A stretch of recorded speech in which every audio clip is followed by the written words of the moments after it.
नमस्कार भाई दोस्तों। बोलते थे ना, एक फिल्म में डायलॉग है कि अभी तक खेल मजेदार था लेकिन अब खेल खतरनाक हो गया है। और खेल जब खतरनाक हो जाता है तो उसमें जो खतरनाक खिलाड़ी, जो तगड़ा खिलाड़ी होगा, वो ही जीतेगा। लेकिन अभी तक ये समझ में नहीं आ रहा कि तगड़ा खिलाड़ी है कौन। एनडीए गठबंधन तगड़ा है या इंडिया गठबंधन तगड़ा है। एनडीए गठबंधन सरकार बना के बैठा है, प्रधानमंत्री मोदी जी हैं, ये सब कुछ क्लियर हो गया है। लेकिन 20 घंटे का भी समय नहीं बचा है और लोकसभा स्पीकर का मतलब चुनाव नहीं कर पा रहा एनडीए गठबंधन, जबकि सरकार बना के बैठा हुआ है। सरकार तो उन्हीं की है ना, तो उनको तो पहले ही कर देना चाहिए था। आज से पहले आपने देखा होगा, बहुत पहले क्लियर कर दिया जाता है, ठीक है भाई ओम बिरला लोकसभा स्पीकर होंगे तो वो होंगे। और पिछले 10 साल से एक चीज और देखने में आई थी, लोकसभा का उप स्पीकर का पद आज तक खाली था, किसी को दिया ही नहीं, क्योंकि एक तरफा सरकार थी, मोदी सरकार थी वो। लेकिन अब की बार बैसाखी सरकार है और बैसाखी सरकार में ऐसा पैंच उलझ गया और उस पैंच को उलझा दिया टीडीपी ने और इंडिया गठबंधन ने। अब एनडीए भी अपनी इमरजेंसी मीटिंग बैठा रहा है और इंडिया गठबंधन भी अपनी इमरजेंसी मीटिंग बैठा रहा है। दोनों तरफ इमरजेंसी मीटिंग चली हुई है। दूसरी तरफ एनडीए ऑफर दे रहा है टीडीपी को, तेलुगु देशम पार्टी जो चंद्रबाबू नायडू की पार्टी है, उसको ऑफर दे रहा है, भाई लोकसभा का उप स्पीकर पद ले लो तुम और बात को खत्म करो, सहमति बना लो। लेकिन अब की बार ऐसा नहीं होगा, क्योंकि अब की बार विपक्ष मजबूत है। विपक्ष मजबूत है तो मजा तभी आता है सरकार का। अब की बार सरकार अपनी मनमर्जी नहीं कर सकती। पहले तो जो मोदी साहब के मन में आया वो लागू कर दिया, जो मन में आया वो बेच दिया, जो मन में आया वो कर दिया। अब की बार ऐसा नहीं हो सकता, क्योंकि विपक्ष मजबूत है। विपक्ष मजबूत होता है ना, मजा तभी आता है। और इस पूरे प्रकरण के दौरान है ना, एक चीज सबसे मजेदार हो रही है।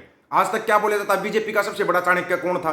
बीजेपी का सबसे बड़ा चाणक्य था गृह मंत्री अमित शाह साहब। लेकिन अमित शाह साहब का कहीं रोल नजर नहीं आ रहा पूरे प्रकरण में, कहीं पर भी उनको सामने लेके नहीं आ रहे। क्यों नहीं सामने लेके आ रहे, उसका भी आपको रीजन बताएंगे। दूसरी तरफ पंजाब के जो 13 नए सांसद चुने गए हैं उनमें 12 तो पहुंच गए दिल्ली। एक सांसद पर विवाद बना हुआ है, वो कौन है? अमृतपाल सिंह।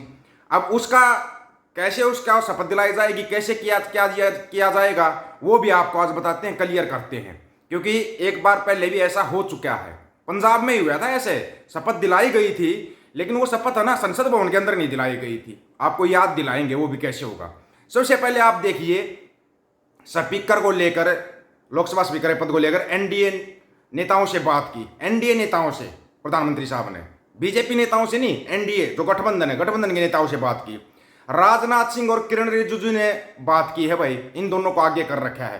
भाई राजनाथ सिंह और किरण रिजिजू ही आगे रहेंगे, ये ही बात करेंगे। ये मतलब कि जो कुछ भी है, चाहे वो खड़गे से मिलना हो, चाहे स्टालिन से मिलना हो। वैसे स्टालिन है ना, गजब मुख्यमंत्री है, उसका भी बाद में बताएंगे आपको। गजब का ऐसा एक्शन लेगा, वो एक्शन किसी की समझ में नहीं आ रहा। स्टालिन से बात करनी पड़ रही है, ममता बनर्जी से बात कर रहे हैं, अखिलेश यादव से बात कर रहे हैं, क्योंकि तीसरी सबसे बड़ी पार्टी है। स्पीकर पर विपक्षी नेताओं से भी बात चल रही है, सबसे बात चल रही है, एक एक करके बात चल रही है सबसे। भाई तुम भी बात करो, तुम भी बात करो। हमने आपको बताया था ना कि अब की बार स्पीकर पद का मतलब कि ये किरण रिजिजू और राजनाथ सिंह बात कर रहे हैं, खड़गे साहब से, राहुल गांधी से, अखिलेश यादव से, के स्टालिन से, ममता बनर्जी से, अखिलेश यादव से बातचीत की है। जबकि ये क्या दिखा रहे, महान मंडिया और उसके दलाल दिखा रहे थे, किसी से बात नहीं की। हो जाएगा चुनाव तो बताओ ना, लोकसभा स्पीकर पद का उम्मीदवार कौन है? और उम्मीदवार तो इन लोगों ने चुन लिया है, उम्मीदवार एनडीए ने चुन लिया है। लेकिन उम्मीदवार चुन लिया, उसको ये सार्वजनिक नहीं करना चाह रहे। और ऐसा आजादी के बाद पहली बार होगा कि लोकसभा स्पीकर के पद का चुनाव होगा। चुनाव क्यों होगा? क्योंकि अगर विपक्ष नहीं मान्या या टीडीपी नहीं माननी, कुछ नहीं मान्या, तो वो भी अपना कैंडिडेट खड़ा करेंगे। वो भी ये आजादी के बाद पहली बार होगा, क्योंकि आज तक ऐसे ही चुना गया था। लोकसभा का स्पीकर पद जो पार्टी होती थी वो रखती थी, जहाँ जो गठबंधन में सरकार होती है, गठबंधन के जो सहयोगी होते थे उनको दिया जाता था, उनको दिया जाता था।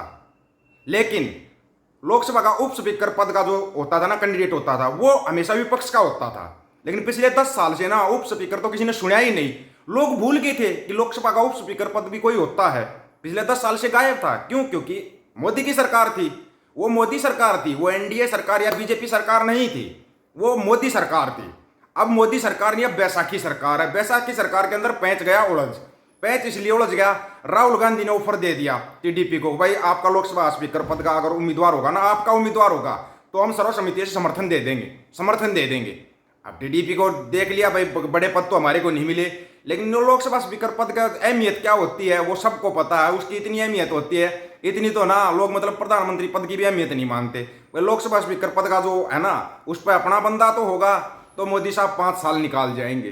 नहीं तो ना फिर ये नहीं होगा कि कोई भी आवाज उठाता संसद के अंदर, चलिए बाहर चलिए। 100 से ज्यादा सांसदों को बाहर कर दिया था, याद होगा ना, ओम बिरला ने एक रिकॉर्ड बनाया था। अब की बार ऐसा नहीं है, क्योंकि पक्ष मजबूत नहीं है, विपक्ष मजबूत है। और जब विपक्ष मजबूत होता है ना, तभी मजा आता है सरकार का, कि सरकार अपनी मनमानी नहीं कर सकती। दूसरी तरफ जो कह रही है, विपक्ष भी बोल रहा है, भाई जो 3 नए कानून आप लागू कर रहे हो 1 जुलाई से, उन पर भी रोक लगाओ, सबके साथ बातचीत होगी तब कानून लागू होंगे। बीजेपी सरकार बचना चाहती है, एनडीए सरकार बचना चाहती है कि लोकसभा स्पीकर के पद का चुनाव ना हो, क्योंकि अगर चुनाव होगा तो उसके बाद फ्लोर टेस्ट भी है। फ्लोर टेस्ट में पता नहीं कौन रूठेगा, कौन मानेगा, कौन क्या करेगा, मतलब समस्या पे समस्या बढ़ जाएगी। और 20 घंटे का भी समय नहीं बचा, 20 घंटे का समय नहीं बचा है। उसके बीच में जो पंजाब के आज नए बने सांसद हैं, उनका शपथ ग्रहण का टाइम दिया गया 12 से 2 के बीच का, कि 12 से 2 के बीच में उन 13 सांसदों को शपथ दिलाई जाएगी। अभी पैंच फंसा हुआ, 12 सांसद तो पहुंच गए, दिल्ली पहुंच गए। पंजाब के 12 सांसद, एक नहीं पहुंचे, वो सबको पता, अमृतपाल सिंह खालसा नहीं पहुंचे हैं। अब उनके लिए शपथ ग्रहण कैसे करवाए? जैसे सिमरनजीत सिंह मान अभी जो उपचुनाव जीते थे, तो उनको संसद में शपथ नहीं दिलाई गई थी। वो जो लोकसभा का स्पीकर होता है ना, लोकसभा स्पीकर ने अपने अलग से रूम में बुला के तब उनको गोपनीयता की शपथ दिलवाई थी, क्योंकि लोकसभा स्पीकर जो भी नया सांसद चुना जाता है, उसका शपथ ग्रहण लोकसभा का स्पीकर करवाता है। स्पीकर ही सबकी शपथ करवाता है, तभी वो उनको आगे की जो सुविधाएं मिलनी होती है ना सांसद बनने के बाद, सुविधाएं मिलती हैं, वो फिर मिलती हैं वो सुविधाएं। तो हो सकता है उनको अलग से रूम में बुला लिया जाए और वहां पे शपथ दिलवाई जाए। शाम तक क्लियर हो जाएगा। ये अभी तक ये जो लोग बोल रहे थे ना, भाई नहीं लाया जाएगा या कोई पैंच है, कोई अड़चन है, नहीं है ऐसी कोई अड़चन। अड़चन सिर्फ ये है कि उनको शपथ संसद के अंदर दिलवाई जाएगी, या भाई लोकसभा स्पीकर जो अभी प्रोटेम स्पीकर है, वो अपने अलग से रूम में ले जाकर उनको शपथ दिलवाएगा। अभी तक ये सस्पेंस बना हुआ है अमृतपाल सिंह के ऊपर। ये सस्पेंस शाम तक क्लियर हो पाएगा, इसको तो आप भूल जाओ। अब आओ असली उसके ऊपर, खेल के ऊपर। जो खेल चला हुआ, लोकसभा का स्पीकर होगा कौन? स्पीकर तो एनडीए गठबंधन ने, बीजेपी ने अपना चुन लिया, भाई हम तो इसको करेंगे। और जहां तक अंदाजा है ना, ओम बिड़ला या ओम बिड़ला जैसा ही कोई चुना है। अगर ओम बिड़ला भी चुन लिया या ओम बिड़ला जैसा कोई चुन लिया, तो विपक्ष अपना कैंडिडेट खड़ा करेगा। तो आजादी के बाद पहली बार होगा कि लोकसभा स्पीकर पद का भी चुनाव वोटिंग के जरिए होगा। उसके अंदर पता नहीं कौन कहां वोट डाल देगा, ये भी तो नहीं पता है ना। अब सभी को तो मना के रखा हुआ नहीं है मोदी साहब ने। दूसरी बात, जो बीजेपी का चाणक्य बोला जाता है, गृह मंत्री अमित शाह साहब, उनका रोल कहीं नजर नहीं आ रहा। राजनाथ सिंह और किरण रिजिजू के आगे किया जा रहा है, वो कहां पे हैं? उनको तो चाणक्य बोला जाता है ना। चाणक्य की मतलब कि ऐसा इग्नोर करना चाणक्य को, कुछ तो गड़बड़ डाला है, कुछ तो गड़बड़, हर मोटी गड़बड़ हो चुकी है।